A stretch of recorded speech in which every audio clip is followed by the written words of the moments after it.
No story out of the war in Vietnam today so dramatically reveals the changes in combat techniques that have come in our time as the enlistment of Army aircraft in the jungle war against the communists.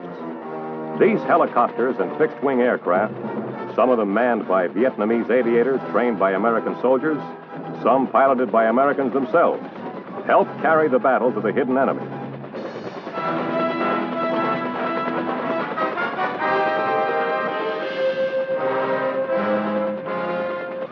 Helping to turn the tide against red aggression, these machines are writing the latest chapter in the Army aviation story, a constantly growing story which already has given the ground forces of the United States a bold new dimension of mobility with wings at the treetops.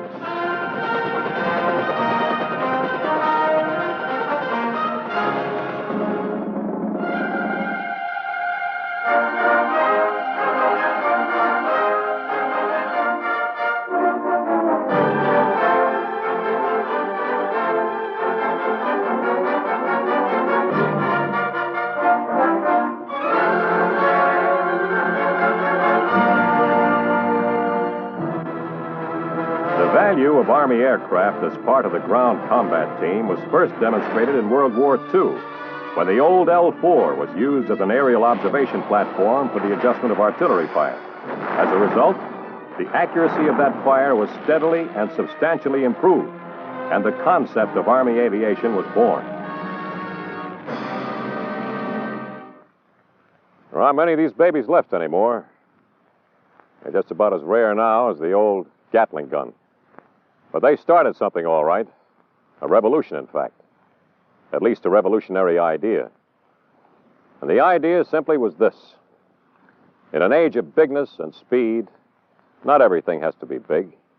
And if you make all the machines go as fast as technology will permit, you may be outdistancing the man who still has to carry the main burden of ground combat, the guy with the rifle in his hands. This idea was the real beginning of Army aviation. It became more than an idea. It became part of the military philosophy of this nation. In 1947, when Congress passed the National Security Act defining the missions of the three services. In that act, it was specified that the Army would have such aviation as would be organic to the Army's mission, which is defined as prompt and sustained combat incident to operations on land. Today, the Army has a wide variety of aircraft to be used in the accomplishment of its mission. Rugged, durable machines which have come a long way from the old L-4. And so much a part of the Army scene is aviation today, so deep is the impact it has made on the modern Army, so identified is it with the Army's mission, that in magnitude alone, it presents an impressive glimpse of a new Army look. Here are the aircraft. 103 of them, which are organic to the Army division today. These aircraft belong to the division's combat units themselves, as much a part of the division as its weapons and its communications, integrated throughout its units and echelons of command.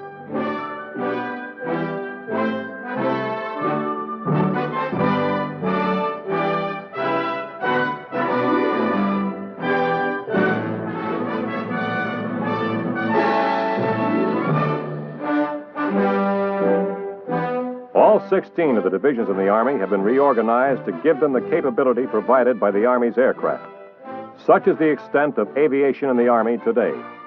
And all these machines and the personnel and support required to utilize them exist for one purpose: to help this man. Remember him? After all these years, after all the wars that have been fought, after all the new and powerful weapons that have been introduced and superseded and forgotten, he's still around. No one's ever thought of a way to eliminate him or replace him. He's still the one indispensable factor in war. Alone, single-handed, he may not be able to determine victory, but you can be sure that victory will never be achieved unless he does his job well. This and this alone is what the aircraft in the Army's possession are for, to help the fighting man do his job better. And how do they do this? They do it by giving him a dimension of tactical mobility he has never had before. Mobility, of course, has always been a highly prized and eagerly sought capability by all military forces. Today, we do a lot of thinking in global terms, as well we should. For the world we live in is one in which a brush fire several thousand miles away can send flames licking at our front door by nightfall. We've got a military force that's geared to the long-distance challenges in this kind of world. The swift transport aircraft of the United States Air Force can pick up our soldiers at American bases and within a matter of hours land them or drop them anywhere on the face of the earth. This is mobility, certainly, and a mobility we must have and maintain. In military terms, it's called strategic mobility. The Army fighting man's job begins once he's been carried as far as the big birds of the Air Force will take him. Much can be done by air mobility after this point. Once he gets his feet on the ground and a rifle in his hands, he must be ready to go to work.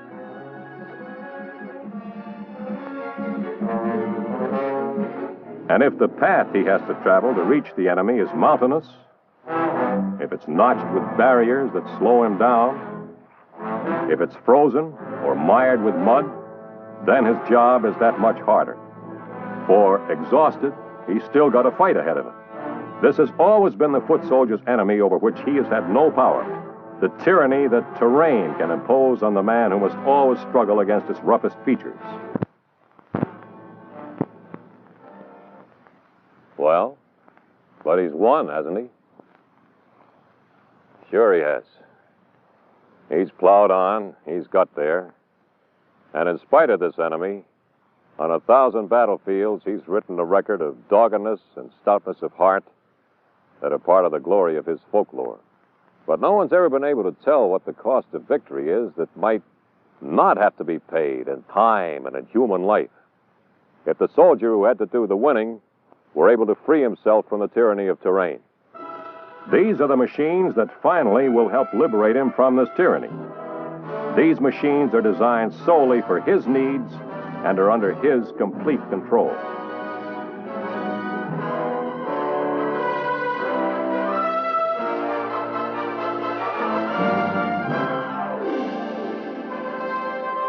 With them, he can leap mountains.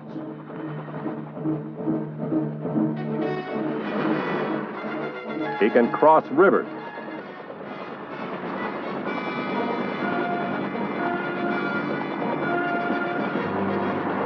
He can defeat barricades erected by both nature and the enemy he fights. No longer need he be at the mercy of a restrictive environment and the obstacles it puts in his way, or slowed down by the enemy's own effort to block his path with minefields or blown bridges or other efforts to delay him.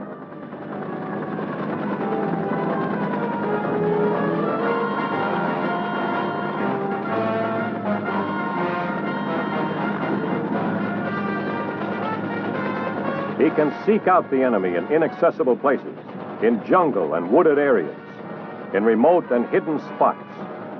This capability is of particular importance in assisting the Vietnamese soldier to counter the kind of warfare the communists have chosen to wage today in Vietnam and may attempt to wage in other areas of the world. The war of the guerrilla, who strikes in stealth and then withdraws into the protective cover of the countryside to hide and wait until he can strike again. Use of aircraft gives the soldier who fights such an enemy access to what once was inaccessible, a road where no road existed before. Swiftly, effectively, he now can ferret the enemy out, deny him the ability to hide, which is indispensable to the successful guerrilla.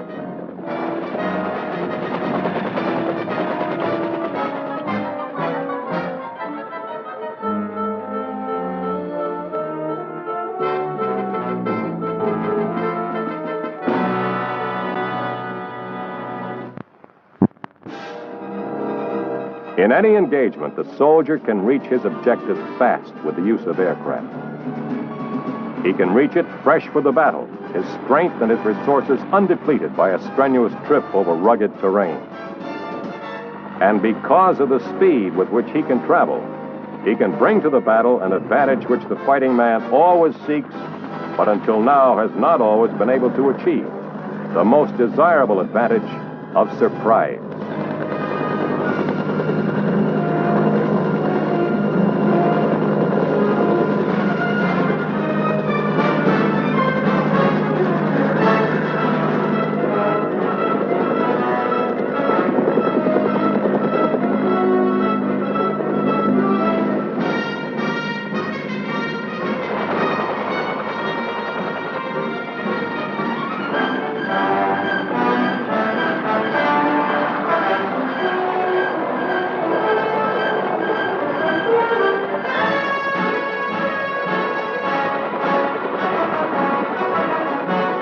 The helicopter is the principal instrument which provides the soldier with his new dimension of mobility.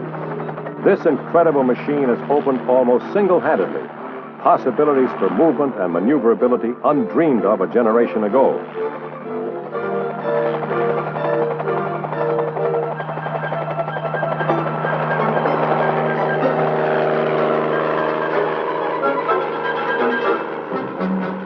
The Army's helicopters today are becoming more rugged and more practical machines. So versatile, they can do many different jobs in the environment of the battle area and in many different ways.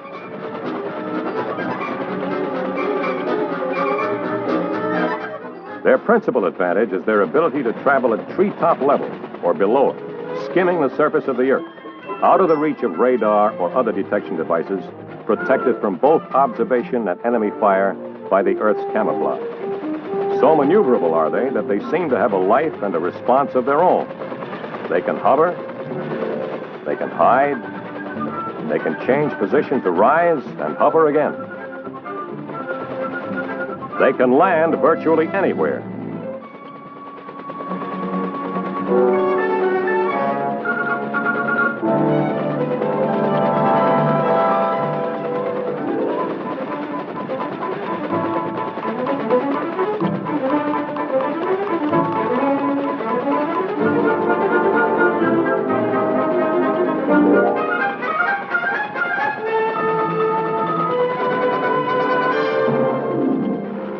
Some, particularly useful for observation, are small.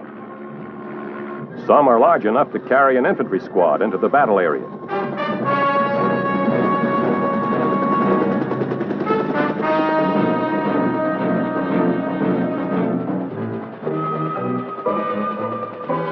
And when quick movement away from the battle area is important, as with evacuation of casualties, they can accomplish this too.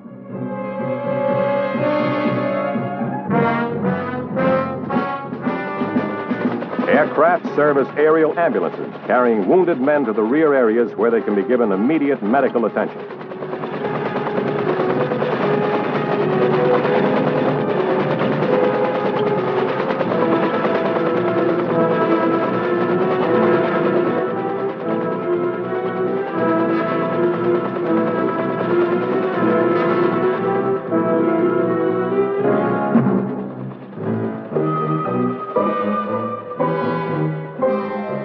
Through aviation, lives are saved which might otherwise have been lost through delayed action.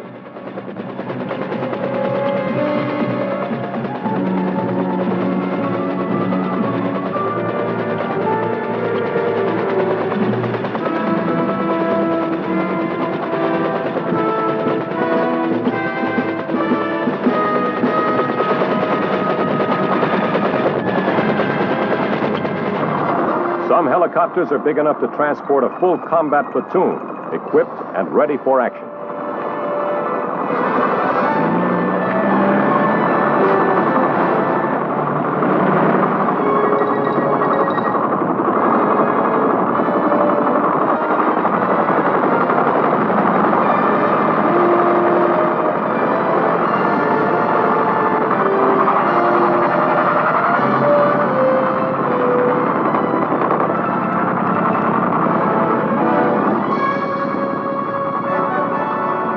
Big ones can carry heavy weapons, equipment, and supplies, as well as troops.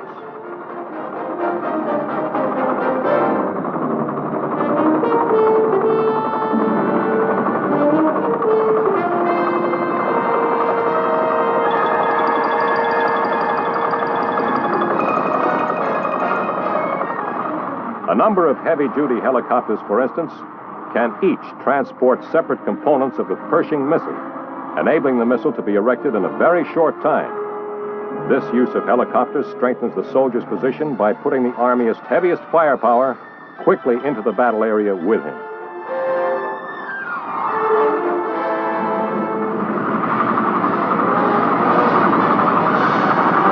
When the weapons cannot be loaded inside, they can be carried by slings attached to the machine.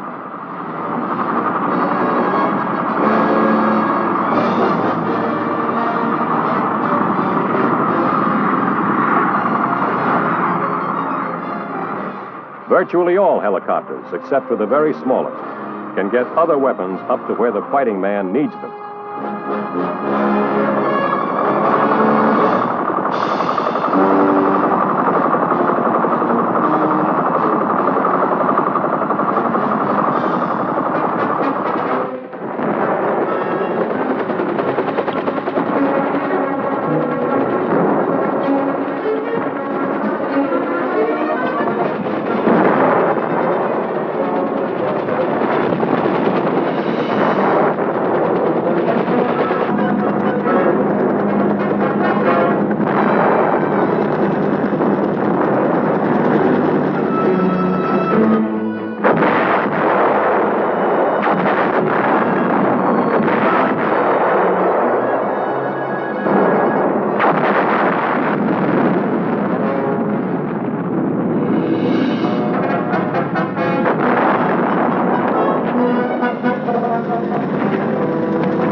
Some Army helicopters can carry their own firepower, too, primarily to defend aerial columns of troop-loaded helicopters from enemy ground fire.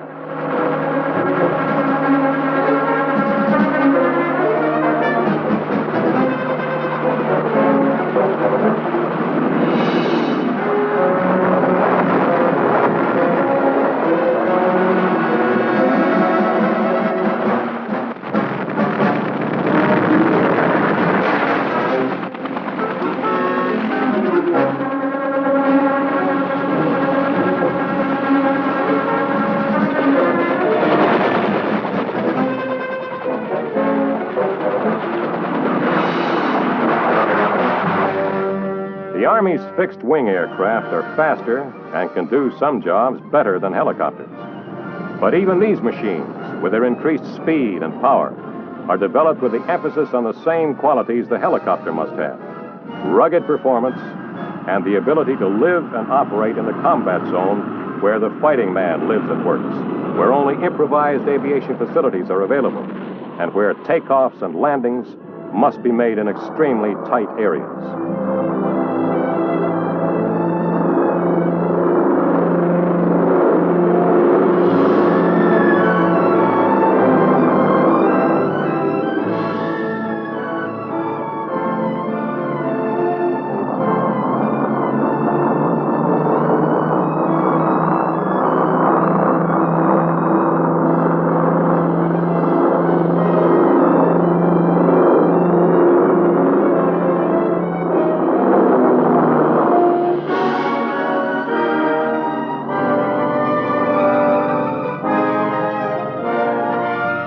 Reconnaissance and surveillance are important jobs taken on by these powerful machines, improving in large measure the reconnaissance and observation activities carried out by organic Army aircraft for the past 20 years.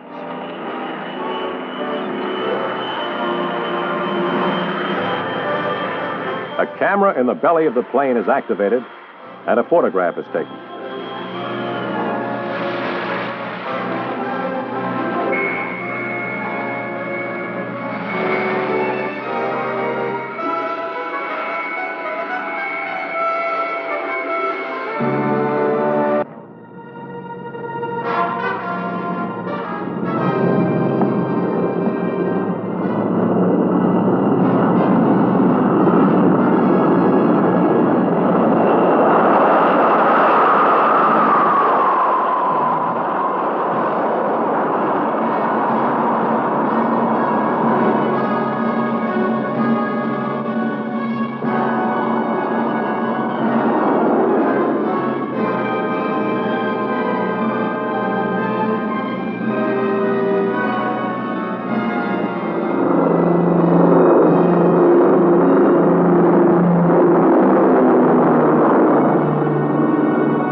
As a result of swift work made possible by reconnaissance aircraft, what might have remained an undetected sight is spotted.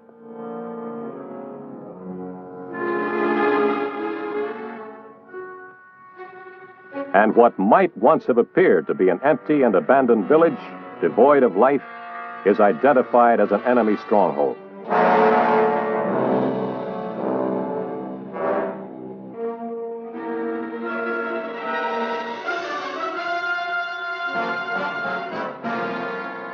Reconnaissance, surveillance, transport. These are the missions of Army aviation.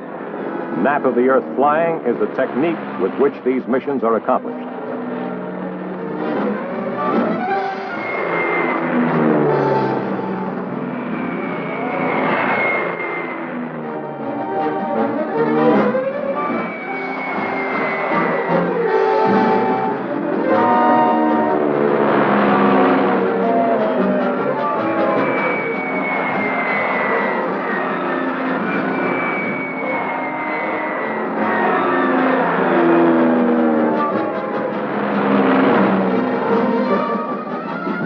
The Army aviator who trains to develop and perfect the technique knows his mission as well as he knows the capabilities of his aircraft.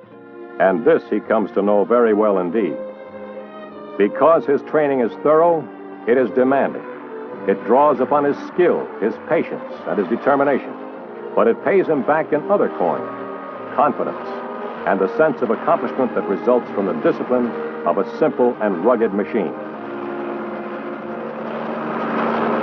In the field, where he lives most of the time, or in a training installation such as this one, the aviator is a member of a special breed, responsive to the particular challenges that aviation offers.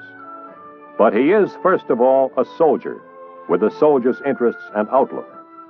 Aviation belongs to the entire Army. There is no special branch. Its men come from all arms and all services of the active Army, the Reserve Forces, and the National Guard.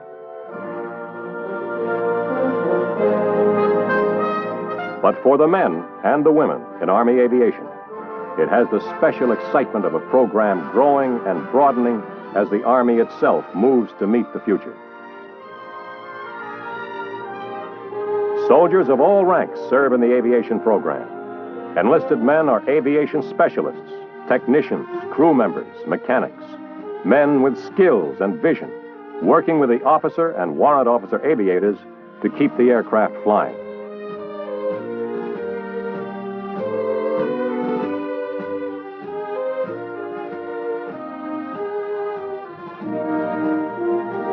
All of these together are the men, the soldiers, who are quietly but courageously helping to write new chapters in the techniques of waging and winning wars.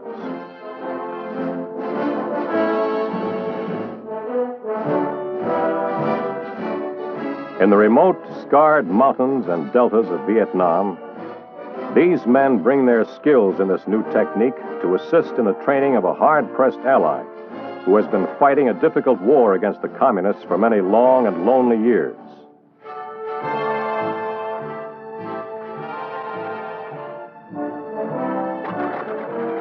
As advisors to the military forces of South Vietnam, the United States Army aviators are introducing those forces to a new concept and a new dimension of mobility.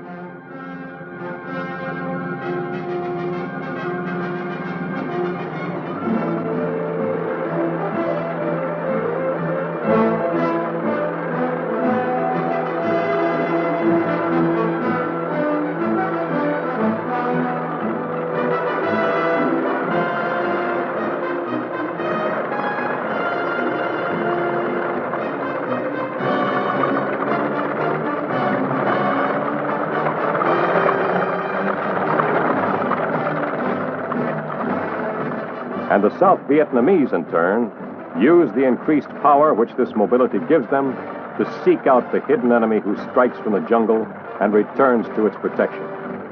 If the war can be carried to the enemy so that he has no place to hide, the war can be won, and it will be these men who will have shown the way.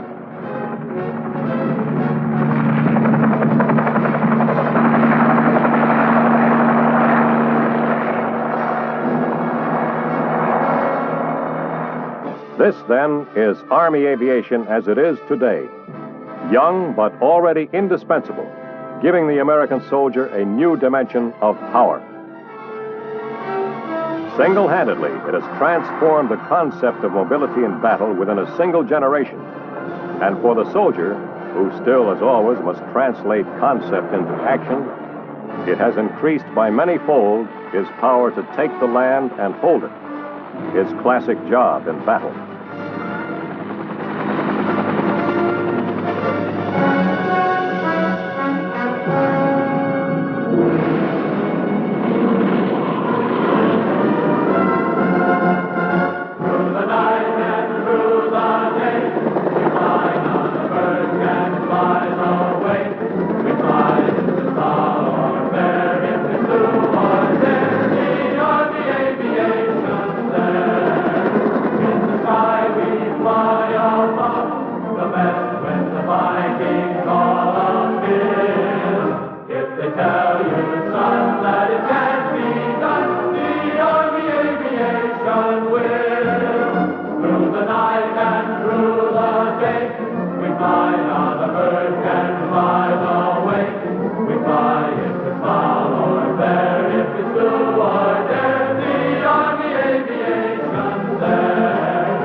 Tell you, son, that it can't be done.